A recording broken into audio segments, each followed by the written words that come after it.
안녕하세요. 승리한상 가족 여러분, 그리고 강성성경연구원 여러분, 오늘은 시편 135편 1절에서 7절과 19절에서 21절을 주의 이름을 찬양하라 라는 제목으로 함께 말씀을 나누도록 하겠습니다. 내일 이 이후 부분 8절에서 18절 말씀을 나누게 됩니다. 자, 오늘 본문 말씀은 우리가 하나님을 찬양하는 삶의 모습, 대할렐루야 시라고 불릴 만큼 할렐루야 시에 정말 여러 가지 그 찬양의 제목들을 모아놓은 총 정리적인 그 시입니다. 그래서 이곳에서는 우리가 하나님을 찬양해야 되는 것이 우리 삶의 이유이고 우리 삶의 목적임을 분명히 선언해주고, 어떻게 우리가 이것을 알게 되었고, 어떻게 우리가 이것을 경험하게 되었고, 어떻게 이것을 우리가 계승하게 되는지를, 그리고 이것이 가지고 있는 의미가 무엇인지를, 어떻게 찬양하는 것이 우리 삶에 너무나 중요한 일이고 이유가 되고 목적이 되고 특권이 되고 감사가 되는지를 우리가 나누도록 하겠습니다. 자, 1절 말씀입니다. 할렐루야 라고 시작합니다. 즉 하나님을 찬양하라라는 것입니다. 할렐루야 자체가 하나님을 찬양하라는 뜻입니다. 여호와의 이름을 찬양하라. 그래서 우리가 그를 찬양하는데, 그 찬양할 때 무엇을 찬양하냐면 그의 이름을 찬양한다고 나옵니다. 자, 이제 앞으로 우리가 계속 보는 것은 우리가 무엇을 찬양하는지를 계속 이 성경 말씀이 시편 135편이 얘기한다는 겁니다.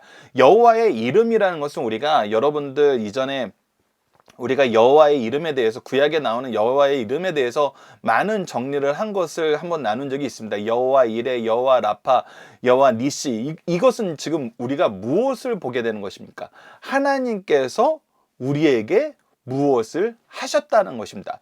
우리를 위해서 준비하셨다, 우리를 승리하게 하셨다, 우리의 이 약속을 이루시는 모든 역사를 보면서 하나님이 우리에게 무엇을 하셨다는 것입니다. 그래서 할렐루야, 여호와의 이름을 찬송하라 라고 할 때에는 어떤 의미가 있냐면, 하나님께서 우리를 위해서 이루신 그의 역사를 보고, 즉 이것을 경험하고 이것을 인정하고 이것을 의지하며 찬양하라는 것입니다. 즉 우리가 하나님과의 어떤 관계가 있음을 분명히 알려주고, 이 관계가 하나님 안에서 어떻게 형성되고 유지되고 계승되는지를 얘기해 줍니다.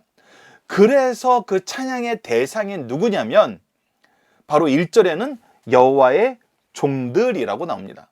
그리고 2절에서는 하나님의 성전 뜰에 서 있는 사람들이라고 나옵니다. 4절에서는 자기의 특별한 소유라고 나옵니다. 그리고 나서 19절과 20절에서 이 하나님을 찬양하는 우리가 어떤 사람이냐면 이스라엘 족속이요, 아론의 족속이요, 레위 족속이요, 여호와를 경외하는 너희들이라고 얘기하면서, 우리가 하나님의 이름을 찬양할 수 있는 이유는 바로 하나님이 우리를 택하셔서 그의 특별한 소유로 삼으셔서 그의 역사를 우리에게 한없이 보여주시고, 그 안에서 하나님이 이루시는 모든 약속을 통해서 하나님의 선하심과 진실하심을 경험하였기 때문이라는 것을 얘기를 해줍니다. 그래서 우리가 이 찬양을 할 때 너무나 중요한 것 중에 하나는 뭐냐면 우리가 누군지를 아는 것입니다. 근데 여기서 우리가 누군지를 아는 것이 현대 사회에서 얘기하는 것과 완전히 다른 모습이 있습니다. 이 부분에 대한 구분이 사실은 우리가 하나님 중심적인 삶을 사느냐, 세상 중심적인 삶을 사느냐의 가장 중요한 구분입니다. 이 구분이 잘못되었는데 하나님 중심으로 산다? 그것은 그렇게 되지 않습니다. 그리고 내가 이 중심이 바로 성경적으로 세워져 있는데 세상 사람들에 의해서 흔들린다? 그것도 불가능한 일입니다. 그것을 우리에게 얘기해 주는 것이 이사야서 43장 1절과 21절입니다. 자, 이사야서 43장 1절과 21절을 아래 적어놨습니다. 함께 이 부분을 보고 우리가 하나님께 어떤 존재, 우리의 존재의 의미가 무엇인지를 보도록 하겠습니다. 이사야서 43장 1절을 보면, 야곱아 너를 창조하신 여호와께서, 자 이제 분명히 이야기합니다. 우리 개인의 시작은, 객체로서의 시작은, 생명으로서의 시작은, 아니 존재로서의 시작은 우리가 어떻게 존재하게 되었느냐, 우리 존재의 의미가 무엇이냐에 의해서 결정이 됩니다. 야곱아 너를 창조하신 여호와께서 라고 얘기할 때 이 창조하신 이 의미를 알게 되면은 우리가 주권을 누구에게 두게 되냐면 하나님께 두게 됩니다. 하나님의 우리의 주인이심을 우리는 선언하고 시작하는 것입니다. 하나님이 우리의 아버지 되심을 선언하는 거예요. 이것은 여러분들 다르지 않아요. 우리의 주인, 창조주라는 것은 우리가 이 세상에서 정말 충만하게 경험하는 바로 그 개념이에요. 우리의 주인 되셨다? 이것보다 더 우리가 현실적으로 강하게 느끼는 것은 우리의 아버지가 되셨다. 나의 생명의 근원이다. 생명의 시작점이다. 여러분들, 우리가 일반적인 세상 개념에서 오랫동안 죄의 노예되었던 개념에서 주인이라고 하니까 이것이 아버지라는 개념하고 전혀 다른 개념으로 우리가 생각을 하고 있는데, 여러분, 성경에서 나오는 주인 개념은 아버지의 개념과 정확하게 일치를 해요. 아버지의 공급함이 없으면 살 수 없는 존재, 아버지로부터 시작되지 않으면 살 수 없는 존재, 아버지께 배우지 않으면 살아갈 수 없는 존재. 그래서 아버지를 아버지로서 공경하고 아버지의 뜻과 함께하는 존재, 그것이 성경에서 가르쳐주는 우리의 왕 되시고 주인 되시고 아버지 되신 하나님이 우리와의 관계에서 나타내는 거예요. 그래서 죄는 이 개념을 자꾸 어그러뜨리려고 그래요. 주인은 그런 게 주인이 아니야. 너의 생사 여탈권을 가지고 너를 철저하게 이용해 먹고 너를 마음대로 필요하면 쓰고 필요 없으면 버릴 수 있는 게 주인이야 라고 얘기하니까 아버지란 개념하고 완전히 분리가 되고, 때로는 아버지로서 주인 행세한다라고 생각하는, 아버지는 주인이라고 얘기하면서 이 세상적인 주인의 개념을 아버지들이 가질 때도 있고, 자식들이 오히려 이제 아버지라고 해서 무조건 주인의식을 갖고 아버지라고 해서 모든 것을 다 결정할 수 있는 건 아니에요 라고 하면서 이 질서를 계속 깨트리는 어긋남을 계속 만들어내요. 무엇이? 죄와 세상 개념이. 그러나 성경에서는 처음 이렇게 시작하는 것입니다. 너의 생명의 시작이고 근원이고 너의 공급자이시고 너를 가장 사랑하시고 너를 가장 잘 아시고 너를 위하여 온 우주를 창조하신 여호와가 지금 말씀하시느니라 라고 얘기해요. 이스라엘아, 너를 지으신 이가 말씀하시니라. 그래서 그의 주인됨을 나타내는데, 이 주인됨을 선언하는 이사야서 43장 1절 말씀이 중요한 이유는 무엇이냐면, 우리가 하나님의 창조물이고 하나님이 우리를 지으셨던 것을 까먹고 잊고 이것을 인정하기 싫어하는 악의 세력에게 우리가 지금 어떤 상태가 돼 있어요? 완전한 노예 상태. 완전한 우리의 존재 자체도 우리의 스스로가 정할 수 없고, 내가 정하고 싶어서 하나님하고 뛰쳐나갔는데 나가고 나서 보니까 내 존재가 더 혼란스러운 거예요.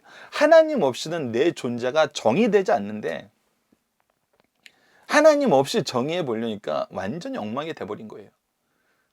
그래서 오히려 뭐가 됐어요? 세상의 노예가 됐어요. 우상의 노예가 되었어요.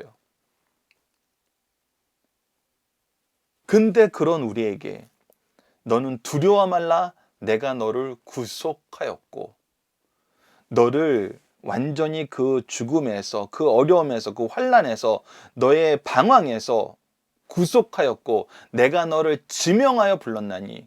그리고 네가 구속받은 그 이유가, 원인이, 과정이 너에 의해서, 너의 어떤 경건에 의해서, 너의 업적에 의해서, 너의 열심에 의해서, 너의 지식에 의해서, 네가 나를 찾음으로 인해서 된 것이 아니라 내가 너를 지명하여 불러서 이루어진 것이기 때문에 이것은 나의 선택이고 나의 일이고 나의 역사이고 나의 권위이고, 그러면서 너의 모든 죄를 내가 해결해주는 구속의 역사 안에서 이것을 이루었기 때문에 이제 누구도 너를 내 것이라 하지 않을 수 없다. 이제 누구도 너를 나에게서 뺏어갈 수 없다. 그리고 내가 너를 이렇게 선택한 것은 이사야서 43장 21절을 보면, 이 백성은 내가 나를 위하여 지었나니 나를 찬송하게 하려 함이니라 라고 얘기합니다. 내가 너의 찬송을 받으면서 사는 삶을 기뻐한다. 나에게 영광 돌리는 삶을 살게 하기 위해서 너희를 창조했다. 너희를 낳았다라고 얘기하는 거예요. 그렇다면 이제 우리가 여기서 오늘 본문이, 내일까지 본문이 우리에게 가르쳐주는 놀라운 내용이 무엇이냐면, 우리를 찬송하게 하려 하셨다는 것은 도대체 무슨 의미인가? 그냥 우리가 그를 무조건 경배하고 무조건 인정하고 무조건 그를 향하여 정말 우리 많은 찬양대들이 찬양을 하듯이 억지로 찬양을 하게 하는 삶을 사는 것인가? 여러분들 알지만, 이미 경험했지만, 하나님은 우리에게 억지로 무엇인가를 하는 기계적인 삶을 요구하지 않으세요. 참된 인격적인 관계, 자원하는 마음, 참된 즐거움 속에 사는 찬양. 그래서 우리가 정말 팔복과 이 성령의 열매를 통해서 경험했던 건 무엇입니까? 우리가 지난 2년 동안 연말로 첫 번째는 팔복, 두 번째는 작년에는 성령의 열매를 통해서 경험했던 건 뭐예요? 하나님은 항상 우리에게 먼저 채워주신다는 거예요. 우리보다 먼저 일하시고 함께 일하시고 결과를 책임져 주세요. 그러니까 찬양하기 위해서 창조하셨다고 했을 때는 우리보다 이 찬양할 수 있는 삶을 살 수 있도록 우리보다 먼저 일하시고 찬양할 수 있는 모든 것을 경험하게 하시고 참된 찬양을 반드시 하게 만들어 주세요. 그 안에서 나타나고 경험하고 우리가 공유하게 되는 것이 바로 팔복과 성령의 열매였어요. 그 경험을 인젠 이스라엘 민족이 어떻게 경험했는지, 어떻게 계승하게 하였는지를 이제 시편 135편을 통해서 우리가 확인하게 됩니다. 자, 이제 2절로 넘어갑시다. 첫 번째, 우리의 존재는 여호와의 종들, 하나님의 주권을 인정해야 되는 것을 얘기하고 있어요. 그리고 나서 2절을 어떻게 시작하면, 여호와의 집, 우리 여호와의 성전, 곧 우리 하나님의 성전들에 서 있는 너희여. 자, 여기서 이제 우리가 하나님의 준비하심의 첫 번째 모습, 가장 아름다운 모습을 우리에게 보여줍니다. 하나님께서는 우리에게 찬양하라 그러는데, 찬양할 수 있는 것을 어디서 찬양하고 어떻게 찬양해야 될지 이미 하나님께서 준비하셔서 우리에게 허락하셨다는 거예요. 여러분들 창세기 출애굽기를 시작해가지고 다윗을 통해서 영원한 왕국을 허락하시고, 또 다윗을 통하여 이 찬양단을 정비하게 하시고, 솔로몬이 성전을 헌당한 다음에 나타나는 모든 과정을 보면은 항상 다윗의 특히 고백하는 게 있잖아요. 하나님이 나에게 행하신 것이 얼마나 큰데, 이스라엘 민족에게 구원을 행하신 것이 얼마나 큰데, 그러면서 하나님의 전을 준비하고 싶어 하잖아요. 전을 짓고 싶어 하잖아요. 근데 그 과정에, 모든 과정에 그가 무엇을 인정했기 때문에 이 마음이 나타났어요. 그의 인생을 하나님이 돌보시고 지키시고 위로하시고 반드시 하나님의 뜻을 이루게 하시는 그 삶의 역사였잖아요. 하나님의 준비하심과 하나님의 함께 하심이 그를 만들었기 때문에 그 안에서 그를, 하나님을 찬양하는 것은 그에게 너무나 기쁜 일이었어요. 우리가 처음에 성막도 보면, 출애굽기 보면은 모세가 먼저 이것을 시작한 거 아니잖아요. 하나님이 시작하셨어요. 무슨 증거로? 내가 너희의 하나님이 된다는 증거로, 내가 너희와 항상 함께하고 있다는 증거로, 그것을 우리에게 좀 더 입체적으로 경험하게 하시는 거거든요.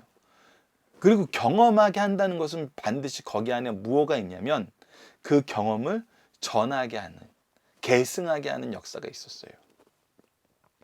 그래서 하나님이 우리를 이 성전뜰에 세워 놓으신 거예요. 하나님이 우리를 이 자리에 세우기 위해서 먼저 일하시고 준비하시고 역사하셔서 우리가 이것을 경험하게 된 거예요. 여러분들, 이 주권적인 개념이 얼마나 큰 차이가 나는지 보십시오. 우리가 하나님의 은혜가 아니면은 하나님의 전에 갈 수 없다라는, 이 하나님이 성경을 통해서 우리에게 끊임없이 가르쳐주는 이것을 가지고 우리가 예배를 드리는 사람과, 예배는 내가 원하는 교회를 내가 선택할 수 있고, 내가 원하는 시간을 내가 선택할 수 있고, 내가 원하는 내용을 내가 선택할 수 있고, 내가 이 마음도 이 안에서 드리는 헌금의 양도 내 마음대로 다 선택할 수 있어 라고 하는 사람이 예배를 드리는 것과 여러분들 그 예배 안에서 경험되는 것은 정말 놀라운 차이를 경험하게 됩니다. 전자는 감사함으로 나가지만 후자는 내 선택과 내가 선택한 거에 대한 평가로 이루어져요. 그래서 많은 목회자분들이, 신학자분들이 예배는 공연이 아닙니다라고 우리가 진짜 수십 년간 얘기했던 그런 시기가 있었어요. 예배를 내가 상황에 따라서 편한 시간을 선택해서 갈 수 있어요. 그래서 예배가 때로는 정말 똑같은 영화를 상영하듯이 모든 예배가 정말 동일한 포맷과 동일한 내용으로 동일하게 지어주는 교회들이 정말 너무나 많아졌잖아요.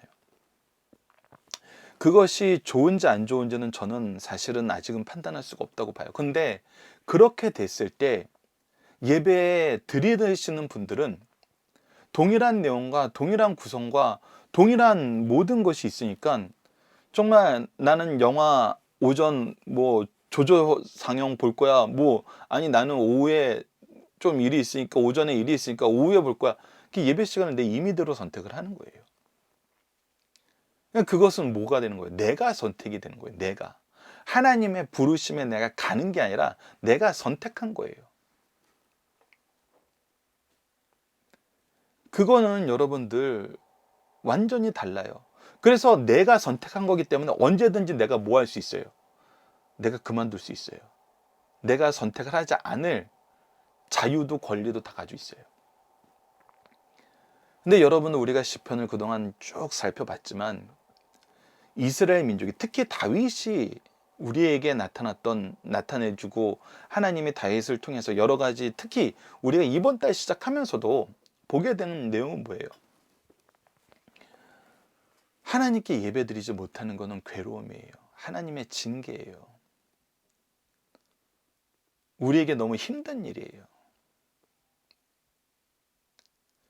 정말 어쩌보면은 아버지라고 얘기했기 때문에 더 그 표현을 우리가 더 강하게 느낄 수 있어요. 저는 97년 IMF 시기에 많은 가족들이 경제적인 이유로 한 자리에 살지 못하고 말 그대로 생이별하는 가족들이 있는 걸 봤어요. 여러분들 그때 그것을 누가 선택이라고 얘기합니까?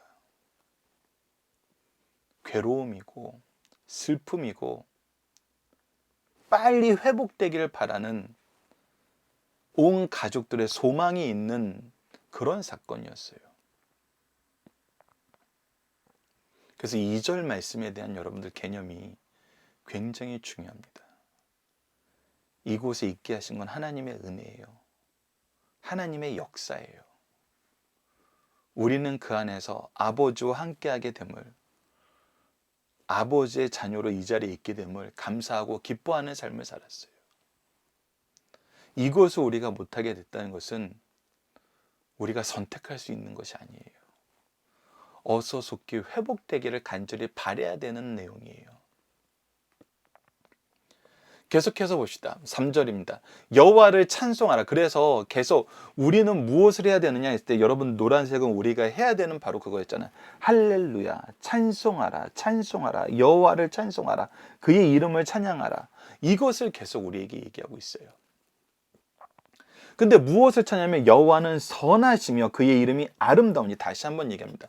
선하신다는 것은 그가 우리에게 행하신 것이 선하신 거예요. 그가 행하시는 모든 일이 행동이에요. 그리고 그의 이름이 아름답다는 것은 뭐예요? 그의 이름은 뭐였어요? 바로 우리에게 행하시는 바로 그 일이었어요. 그 일로 인해서 얻게 되는 결과들이 선한 거예요. 결과들이 아름다운 거예요. 그러니까 이 우리를 향한 일들이 너무나 놀라운 거예요. 우리가 이제껏 경험해보지 못한 놀라운 일들을 하나님께서 우리에게 이루셔서 그 결과를 보여주시는 거예요. 이것이 바로 우리가 찬양할 수 있는 이유예요. 첫 번째는 하나님이 우리를 하나님의 백성으로 자녀로 삼아 주셨다는 거예요. 그래서 우리가 그의 전에서 예배드릴 수 있는 존재로 하나님이 우리를 불러주셨다는 거예요. 그리고 나서 우리에게 보여주시는 찬양의 제목들이 뭐냐면 그가 우리를 위해서 하신 일들이 너무나 아름다워요. 너무나 놀라운 거예요. 우리의 상상을 뛰어넘어요. 우리가 뭘 아름답다 그럽니까? 정말 우리의 상상을 뛰어넘는 모든 것들이 우리가 감탄사를 내는 거잖아요. 아름다움은 감탄이에요. 그러니까 우리에게 행하신 일이 정말 세상에서 볼 수 없는 일이에요. 세상이 할 수 없는 일이에요. 우리가 할 수 없는 일이에요. 그것을 다 이루셨다는 거예요. 무엇을 위해서? 우리를 위해서.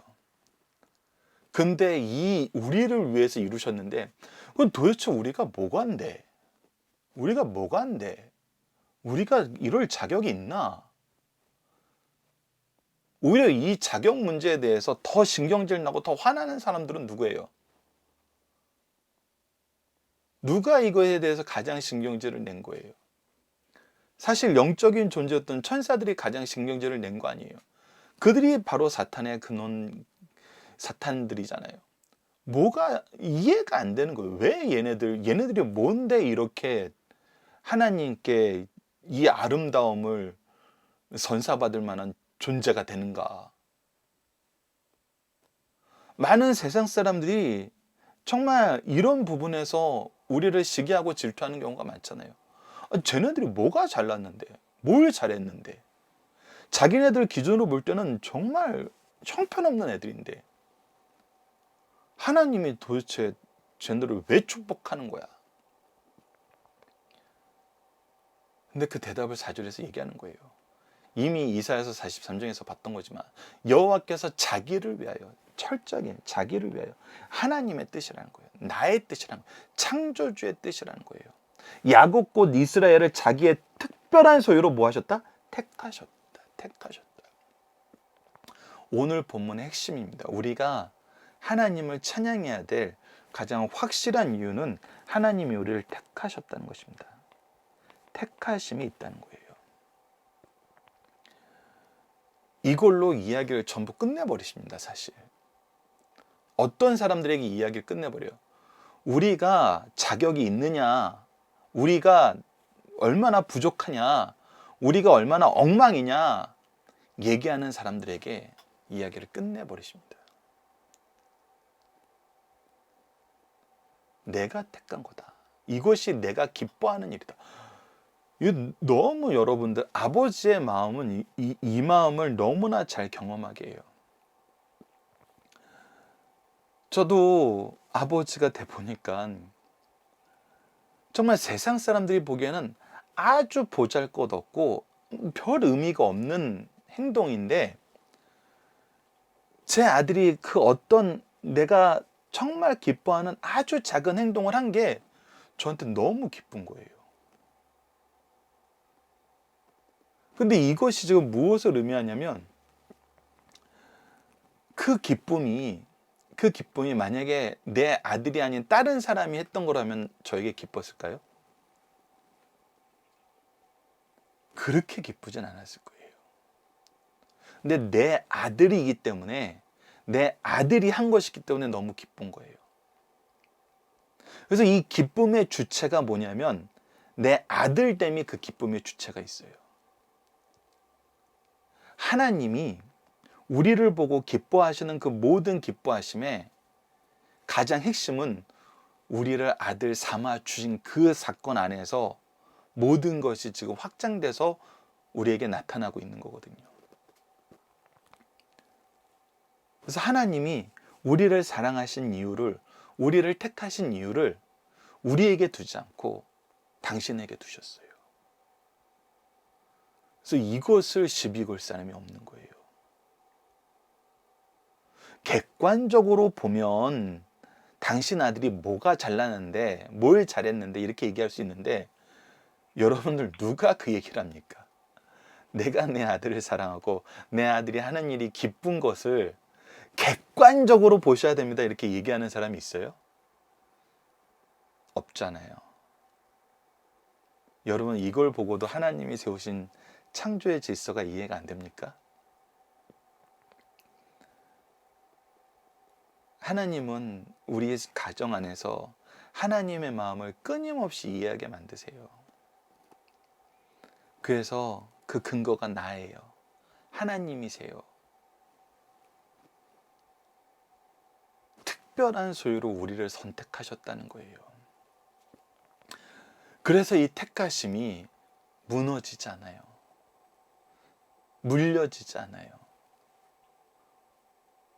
그래서 구원받기로 작정된 자는 다 믿게 되는 이 놀라운 역사가 일어나는 거거든요. 그리고 찬양에 이 택하심에 대해서 우리가 찬양하게 되는 이유가 뭐겠냐면 바로 5절에 나타납니다. 내가 알거니와, 내가 알거니와. 자, 우리가 하나님께 감사해야 되는, 찬양해야 되는 삶은 이 택하심이 가장 큰 핵심인데, 더 중요한 것은 우리가 더 깊이 들어가야 되는, 한 걸음 더 들어가야 되는 그 내용은 뭐냐면 이 택하심을 어떻게 하셨다? 우리로 하여금 알게 하셨다. 하나님이 자기를 위하여 우리를 특별한 소유로 택하심을 우리로 하여금 알게 하셨다. 이것이 첫 번째 중요한 내용입니다. 근데 5절에 이 아래에서 우리가 이제 내일 보는 말씀에서 더 연결돼서 나타나지만 5절 말씀을 마저 보시죠. 여호와께서는 위대하시며 우리 주는 모든 신들보다 위대하시도다. 자, 여러분들 이것을 어떻게 알았을까요? 여호와는 위대하시며 우리 주는 모든 신들보다 위대하다는 걸 어떻게 알았어요? 이거는 알게 되었다는 거 안에서 그냥 글로 배운 겁니까, 이거? 하나님은 위대하셔. 하나님은 위대하셔. 이거 따라한 거예요? 여러분들 가끔 어려서부터 신앙교육을 하는 것을 사람들이 착각하는 경우가 있어요. 대개 모든 종교가 공산권이 바로 이런 것을 이상하게 적용해서 사는데, 공산권이나 이슬람 지역을 가보면은 종교의 자유가 있다 하지만 언제까지는 없냐면 성인이 될 때까지 없어요. 왜 그러냐면 어렸을 때부터 그 사상으로 교육을 받으면은 그 사상에 이제 속된 말로 세뇌가 돼버리는 거예요. 그래서 그 사상적인 생각만 하게 돼요. 세상적인 방향으로만 생각을 하게 돼요.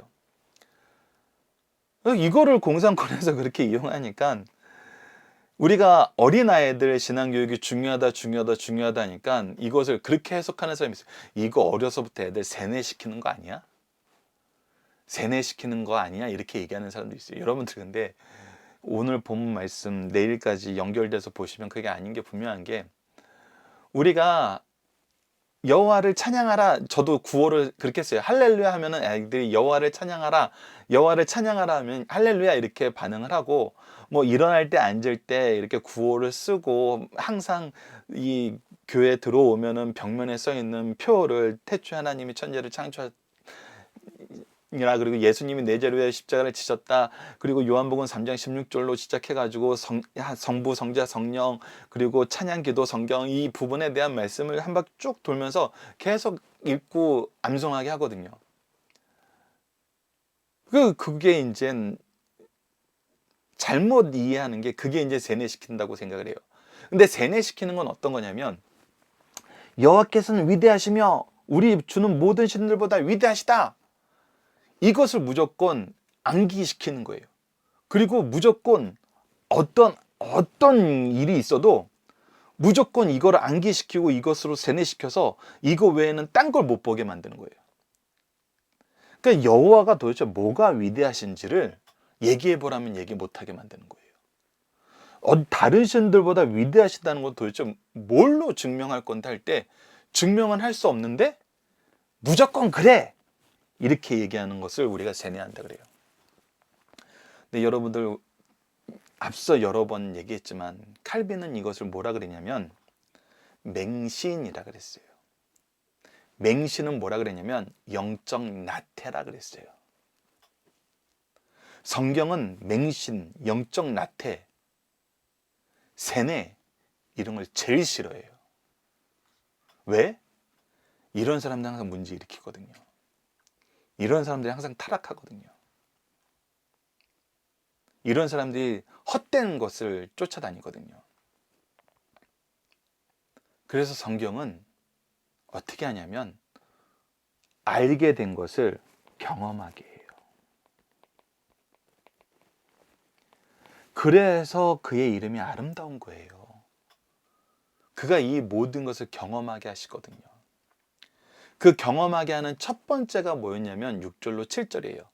여호와께서 그가 기뻐하시는 모든 일, 천지와 바다와 모든 깊은 데 당행하셨으며 안개를 땅끝에서 일으키시며 비를 위하여 번개를 만드시며 바람을 그 곳간에서 내시노다. 즉 이 세상의 운영을 하나님께서 너무 균형 있게 하시는 거예요. 여러분들 예전에도 말씀드렸지만 이 마이크로 컨트롤이라는 것이 이 지구상에 얼마나 많은 부분에 적용되는지, 이것을 주관하시는 이가 없이 됐다는 것은 정말 우리 과학자들이 잘 사용하는 확률적으로 너무 높은 확률, 불가능한 확률이 이루어지는 거거든요. 그래서 이 지구의 균형이란 것이 정말 놀라움의 역사의 영속이에요. 확인하면 확인할수록 어떻게 이 균형을 딱 잡게 됐지? 이것은 정말 놀라움이에요. 그리고 나서 이제 8절로 이 8절 이후에 뭐가 나타나냐면 이스라엘 민족이 역사 안에서 하나님의 이 은혜를, 하나님의 이름의 아름다움을, 선하심을 경험한 내용들이 서술돼요. 이것이 중요하거든요. 여러분들 교회의 역사는 승리의 역사예요. 특히 무엇의 승리의 역사예요? 하나님의 말씀의 승리의 역사예요. 즉 말씀대로 이루어졌다는 거예요. 이루어지이다, 이루어지이다, 이루어지이다. 계속 이것을 확인하는 거예요. 그렇기 때문에 이것이 맹신이 될 수가 없어요. 하나님은 알게 하시고 그래서 이것을 경험하게 하세요. 그리고 여러분도 오늘 미리 좀 봤으면 좋은 게 뭐냐면 14절이에요. 우리가 내일 보고지만 여호와께서 자기 백성을 판단하시며, 여기서 이제 판단하실 때는 우리가 저지, 이 재판봉을 치는 이 판단이 아니라 빈디케이트라는 건 뭐냐면 변호하신다는 거예요. 하나님이 우리를 변호하세요. 그러니까 우리가 하나님의 자녀됨을, 하나님이 우리를 선택하시고 우리를 통해서 일하시는 걸 기뻐하심을, 우리가 부족하고 우리가 실패하고 우리가 어리석고 우리가 미련하고 우리가 이 세상 악에 휩쓸려 다녀서 엉뚱한 그런 삶을 살 때에도, 그래서 사탄이, 악한 세력이 교회 봐라, 목회자 봐라, 성도들 봐라, 엉망이잖아. 근데 처음에는 세상적인 기준으로 엉망이잖아 했더니 교회가 우리는 세상적인 기준이 아니라 하나님의 말씀이 기준입니다 라고 얘기하니까, 그러면 좋아, 우리가 하나님 말씀 한번 볼게 하면서 요즘에 어떻게 합니까? 하나님 말씀으로 너희들 엉망이잖아 이렇게 얘기하잖아요. 근데 엉망인 거 맞죠? 맞아요. 엉망인 부분이 있죠. 근데 하나님이 그때 우리가 하나님 앞에서 죄인 되었고, 우리가 하나님 앞에서 죄인 되어서 어리석은 길로, 미련한 길로, 악한 길로 간 것 때문에, 우리 때문에 하나님의 이름이 세상 사람들 앞에서 함부로 불려지고 있을 때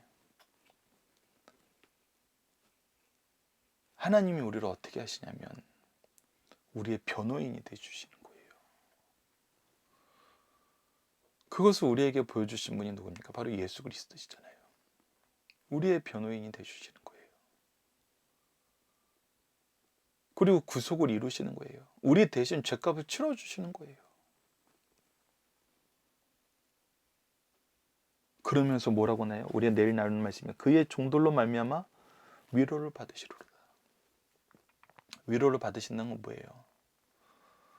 우리를 구원하시고 우리를 변호하시고 우리를 하나님의 뜻대로 일하게 하시고 우리가 여전히 하나님을 찬양하는 삶을 살고 우리의 찬양을 통해서 하나님의 역사가 일어나는 삶을, 성취되는 삶을, 우리 입장에서 볼 때는 승리하는 삶을 살게 하신다는 거예요. 하나님이 이루시고 하나님이 위로받으시는 거예요.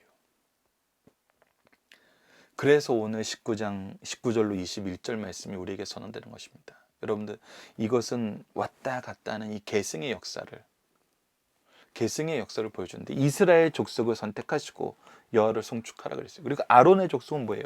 바로 이 죄의 문제를, 하나님의 구속의 역사를 선포해야 되는 하나님의 일꾼으로서 부르심을 받은 그 사람들이에요. 그래서 이스라엘 민족을 선택하시고 그 안에서 하나님의 특별한 일꾼을 또 선택하셨어요. 이 모든 것을 우리가 하나님께 찬양할 내용이 돼요.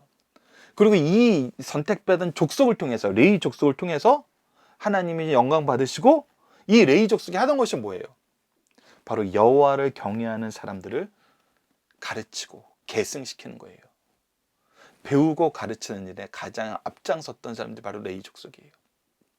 그래서 우리가 모세 오경을 보면 창세기는 이 하나님의 창조와 하나님의 언약의 시작을 가르쳐주고, 출애굽기는 이 언약 안에서 우리에게 구원하시는 모습을 가르쳐주고, 이 출애굽기 역사 안에서 하나님과 백성 되는 관계를 우리에게 가르쳐주고, 말씀 주심을, 십계명 주심을 보여주면서 레위 족속이 하나님께서 특별히 세우신 하나님의 일꾼됨을 가르쳐주고, 이 레위 족속이 배워야 될 것을 가르쳐줌으로써 이 레위 족속이 배우고 가르치게 하시잖아요.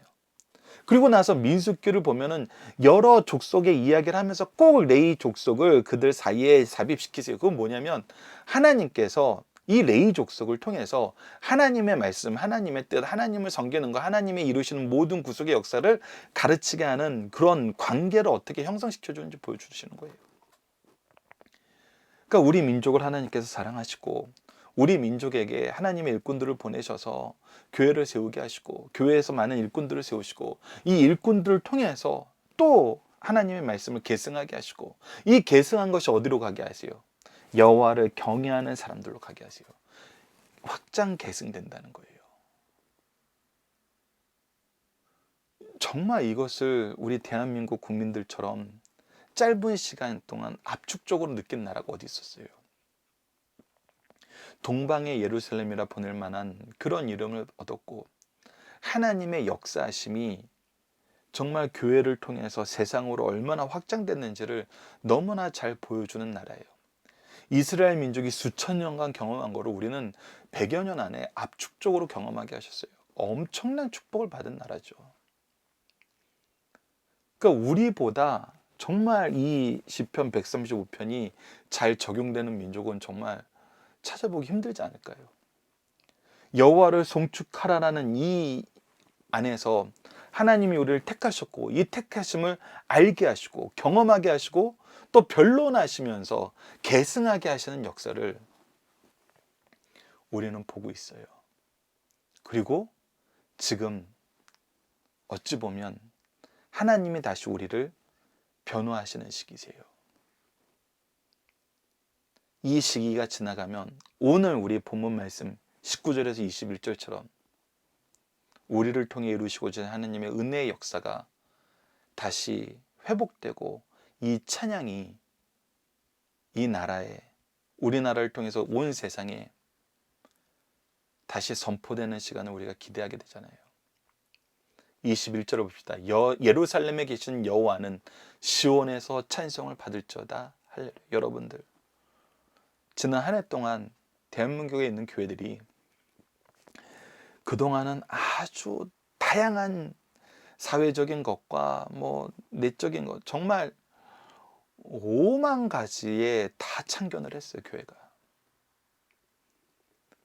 정말 이 근 10년을 보면은 정치에도 참견을 하고 경제에도 참견을 하고 말 그대로 참견을 했어요. 좋은 의미 아니에요.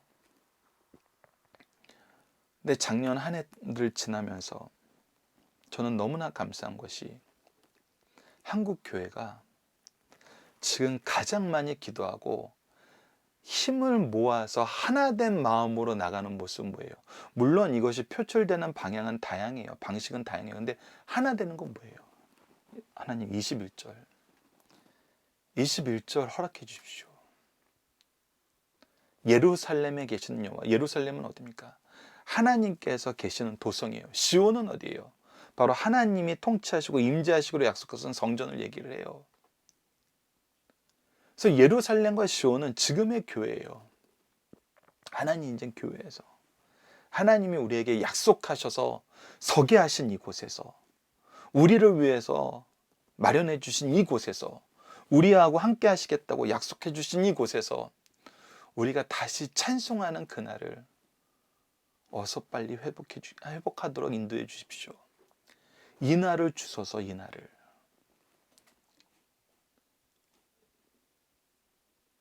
이거 한 가지만으로도 너무 감사한 거예요. 우리가 아이들과 즐겁게 교회에서 찬양하면서 함께 기도를 배우고 함께 식사를 나누고 이 안에서 정말 성경 이야기를 나누고 청소년들에게 하나님의 지혜를 얘기하고 하나님의 힘으로 이겨나가는 삶을 얘기하고 어른들에게 교회 봉사와 다음 세대를 위해서 우리가 무엇을 해야 되는지 서로 이야기를 나누면서 그것이 얼마나 즐겁고 그것이 정말 얼마나 특별한 것이었고 놀라운 하나님의 사랑의 역사였는지 보면서 이제 하나님 우리 변호해 주시고 하나님의 변호하심과 축복 안에서 21절 회복시켜 주십시오. 이 기도로 정말 대한민국 아니요, 전 세계에 있는 성도들이 이 마음으로 좀 하나 되고 있지 않습니까? 이 마음으로 하나 되고 있어요. 너무나 감사한 일이죠. 우리는 이제 다른 거 생각하지 않습니다. 우리는 하나님이 택하신 족속이고 이것을 알게 하신 하나님의 은혜의 역사, 이것을 경험하게 하신 하나님의 역사 안에서 이것을 세상 사람들도 이제 알고 경험하게 될 것이고 우리를 통해서 함께 찬양받으시는, 찬양받기를 기뻐하시는 기쁨의 역사가 다시 회복될 것입니다. 이것을 함께 기도하면서 기도로 준비하신 우리 승리하산 가족 여러분들, 강성성경연구원 여러분들 기도합니다. 자, 본문 묵상하기입니다. 누가 하나님을 찬양하나요? 바로 하나님의 종들, 하나님께서 선택하시고 하나님께서 특별히 사랑하셔서 구속하신 그의 종들이 하나님을 찬양합니다. 그 안에는 분명히 얘기했지만 특별한 일꾼으로 쓰임받는 사람들이 있습니다. 더더욱 찬양해야 됩니다. 그리고 그들의 찬양은 자기의 자랑이 되는 것이 아니라 나를 통해서 찬양하는 자를 양육하는 것으로 나가야 됩니다. 두 번째, 어디에서 하나님을 찬양하나요? 하나님의 집, 여호와의 성전, 시온에서 찬양하게 됩니다. 무엇 때문에 하나님을 찬양하나요? 여호와의 선하시며 그의 이름이 아름다우심을 통해서. 이것은 무엇이 우리가 경험했다는 거예요. 하나님을 찬양한 사람들이 경험하는 것은 무엇입니까? 하나님이 우리를 택하셨다는 것과 우리에게 이것을 알게 하셨다는 것과 우리에게 이것을 행하셨다는 것입니다. 택하심을 알게 하셨고 경험하게 하셨다는 거예요. 자, 본문의 중심 사상을 보시다 시편 135편의 시제는 여호와의 선하심을 찬송하여라이며 표제는 없습니다. 시편 135편의 저작과 저작 시기는 알 수 없습니다. 그러나 주의 깊게 살펴보면 1절에서 21절 모두가 다른 시들과 중복되어 있고 특히 포로 후기의 시들과 많이 중복된 것으로 볼 때 포로 후기 저작으로 보고 있습니다. 그러므로 시편 135편은 이스라엘 역사를 잘 알고 있는 사람이 각 시편의 은혜로운 구조를 모아 찬양한 시로 찬양의 모자이크라고 불리기도 합니다. 시편 1편부터 150편까지 살펴보면 많은 신앙의 선진들이 성령의 영감을 받아 찬양과 기도를 했음을 볼 수 있습니다. 그 찬양과 기도의 내용이 너무나 풍성합니다. 우리도 성령께서 신령한 영감을 받아 하나님께 감사와 찬양과 기도를 드리고 싶습니다. 그렇지 않으면 시편 135편 저자처럼 성령의 영감을 받아 1편에서 150편까지 살펴본 후 특별히 나에게 영감을 주시는 시를 찬양의 모자이크로, 기도의 모자이크로 만들어 신앙의 동지들과 나누고 싶어 합니다. 시편 1편에서 150편 전체가 하나님을 찬양하며 신앙을 고백한 시로 가득하고 있습니다. 그 중에서도 시편 111편에서 118편까지는 할렐루야 시라고 명명하였습니다. 특히 시편 135편과 136편은 대할렐루야 시로 구약 시대 각종 절기 때마다 성전에서 가장 많이 찬양한 시입니다. 시편 135편은 모두 5연으로 나눠졌는데 1절과 4연, 5절과 7절, 그리고 29절과 20절 이 세 연을 우리가 살펴본 것이고 이 구원의 경험을 얘기하는 8절과 14절 그리고 15절과 18절을 통해서 우리가 이 시의 내용을 마무리하도록 하겠습니다. 자, 본문의 중심상에서는 1절입니다. 하나님을 믿고 예배드리기 위해 성전, 교회에 오는 모든 사람들은 하나님을 찬양하라는 겁니다. 성도는 하나님을 찬양해야 합니다. 왜냐하면 하나님의 전에서 하나님을 찬양할 특권을 받았기 때문에. 이것을 우리가 알아야 돼요. 이거 우리가 선택한 거 아니에요. 하나님의 은혜가 아니면 이 자리에 있을 수 없어요. 하나님이 우리를 위해서 준비해 놓지 않으면 우리가 이 자리에 설 수가 없었어요. 하나님의 주권을 인정하고 하나님께 은혜로 받은 이 특권임을 우리가 이해해야 돼요. 하나님은 무엇을 찬양합니까? 하나님은 선하시고 그 이름이 아름답고 우리를 택하여 구속하여 주셨기 때문에 이를 찬양합니다. 우리도 오늘 동일한 은혜 가운데 하나님을 찬양해야 됩니다. 우리가 그래서 이 자리에 오게 된 것은 하나님을 인정하고 하나님의 역사를 경험하고 그의 구원의 은총에 우리가 감사함으로 나오는 거예요. 부르심 안에서 감사함으로 나오는 거지 선택적으로 나와서 평가하는 게 아니에요. 완전 다릅니다, 여러분들. 두 번째, 모든 성도들은 하나님의 창조와 주권적 통치를 찬양해야 된다는 것입니다. 지구뿐 아니라 우주 안에 있는 모든 것은 하나님께서 지으신 피조물이에요. 어느 것 하나도 스스로 존재할 것이 없습니다. 하나님은 모든 것을 자기의 선하시고 거룩하신 뜻대로 다스리고 계세요. 선하시고 거룩한 뜻대로 창조하셨고 다스리고 계세요. 이 땅의 일과 신령한 모든 것을 다스리시는 하나님을 알고 대하는 자는 너무나 자연스럽게 하나님의 창조와 주권적 통치를 찬양할 수밖에 없어요. 왜? 이것을 경험했기 때문에. 하나님이 정말 창조하셨고 다스리심을 우리가 인정하지 않을 수 없으니까. 세 번째, 시온 교회에서 주님을 마음껏 찬양하라는 겁니다. 이로 큰 축복을 받는다는 것입니다. 시온 교회는 온 우주 가운데 충만하신 하나님께서 인간들과 특별히 만나기로 약속하신 곳이에요. 우주 공간 어디에도 하나님을 찬양해야 합니다. 그러나 특별하게 구별된 성전 교회에서 바르게 찬양하면, 예배드리면 하나님께서 마음껏 축복하십니다. 바로 이것이 이렇게 약속된 장소이고 약속된 내용으로 구성되어 있는 것이 바로 교회와 예배이기 때문이에요. 즉 교회와 예배는 현재도 우리에게 하나님의 약속이 충만하게 성취되는 곳이라는 것입니다. 시온 교회에서 큰 복을 받아 누리는 성도들이 될 것을 우리에게 가르쳐주고 있습니다. 그래서 이 교회를 자꾸 인간들이 보기에 이것은 잘못된 것 같아요. 이것은 바꿔야 될 것 같아요. 이것은 정말 하나님을 모르는 사람들이 하는 거예요. 하나님을 만나러 왔는데 하나님을 모르는 사람들이 만들어 놓은 방법대로 자꾸 가려고 그런다? 그거는 여러분들 우리가 다시 한번 잘 점검해 봐야 됩니다. 자, 본문 단지입니다. 누가 하나님을 찬양해야 됩니까? 바로 하나님의 종들, 하나님께서 특별히 선택하신 그 사람들, 구원하신 사람들. 자, 두 번째, 하나님의 주권적인 전 우주적임을 무엇을 통해서 알 수 있습니까? 바로 이 자연의 운행을 통해서 알 수 있어요. 그래서 이 자연을 보고도 신의 존재를 인정하게 만들어서 우리가 노마서에서 확인했던 거잖아요. 그리고 마지막 세 번째, 왜 여호와를 송축해야 됩니까? 바로 우리가 하나님께서 우리를 창조하신 목적이 바로 영광 받으시기 위해서, 우리가 하나님의 은혜의 역사를 충만하게 경험하고 그것을 정말 기쁜 마음으로 경험하고 전할 수 있게 하시기 위해서 창조하였기 때문에, 그리고 우리가 이 일을 위해서 부르심을 받았고 그의 권위를 인정할 수 있기 때문에, 이 두 가지는 여러분들 기억해 주셔야 됩니다. 자, 이제 우리는 너무나 당연한 것이지만 우리는 언제 어디서 무엇 때문에 하나님을 언제 찬양할까요? 이게 신앙생활 하면서 정말 가장 놀라운 게 무엇이냐면요, 여러분들. 우리가 교회에서 찬양하는 사람들, 고백하는 사람들, 그들을 알기 전에는 우리가 왜 하나님을 찬양해야 되는지, 무엇을 찬양하는 것인지, 무엇으로 찬양하는지 전혀 알지 못했어요. 근데 알고 나서는 처음에는 교회에서만 이게 가능한가 봐. 그러다 보니까 가정에서 그것을 배우지 못했던 사람들은 이게 가정에서도 가능한가 봐. 이렇게 됐다가 이게 나의 삶에서, 나의 직장 생활에서도 가능하네? 라는 걸 경험하고, 이것을 계속 경험하다 보니까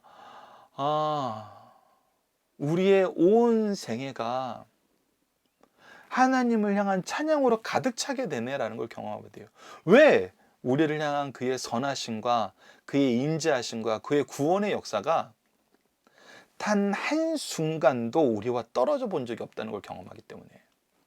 그래서 언제, 어디서, 무엇 때문에, 언제는 항상으로 바뀌고 어디서는 모든 공간으로 되고, 무엇 때문에는 우리를 향한 구원의 역사 때문에.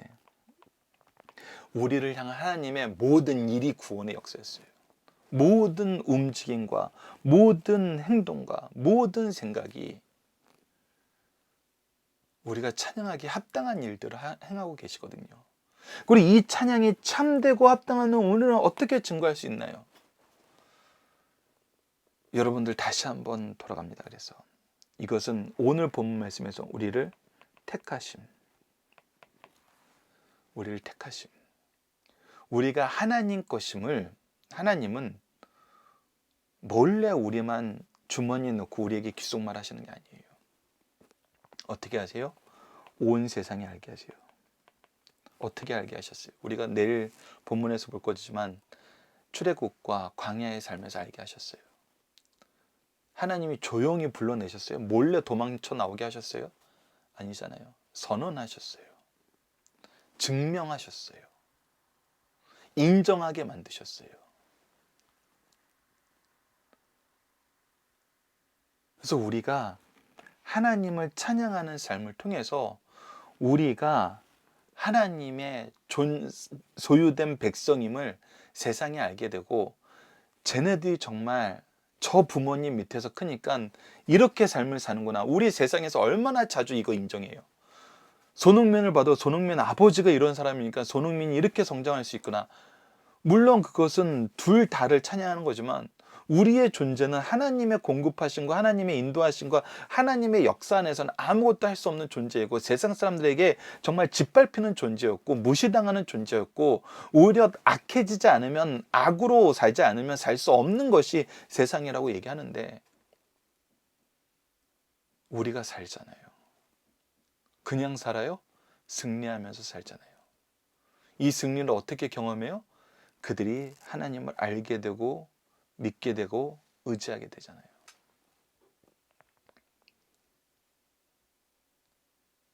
그래서 이것은 드러나요. 찬양은 드러나요. 하나님이 드러나게 하세요. 그래서 우리가 계속 뭐라 그럽니까? 결과를 책임져 주신다 그러잖아요. 그래서 우리는 하나님 앞에서 하나님의 뜻과 순종하면서 그의 기쁘신 뜻을 따르고 살게 되면은 저절로 증거가 돼요. 자, 이번 주 공동 기도 제목은 하나 되게 하신 교회와 가정을 통해 하나님을 찬양하는 것이 멈추지 않게 하시고 환난 날에 함께 기도하며 승리하는 역사가 충만하게 하여 주소서입니다. 오늘 본문 말씀을 통해서는 나의 일생의 모든 순간에 찬양하게 하심을 감사합니다. 특히 정한 시간, 정한 장소에서 마음과 뜻과 정성을 다하여 찬양할 수 있도록 예배를 허락하심을, 교회를 허락하심을 감사합니다. 이것을 감사하고 이것이 회복되길 더 기도합시다. 하나님의 창조와 통치와 구원의 심판을 찬양하며 영광을 돌리는 삶을 살게 하여 주소서. 특히 우리를 통해서 일하시는 하나님의 구원의 역사를 통해서 이를 증거하는 삶을 살게 하여 주소서 기도하는 우리 승리한산 가족 여러분들, 강성성경연구원 여러분들에게 기도합니다. 감사합니다.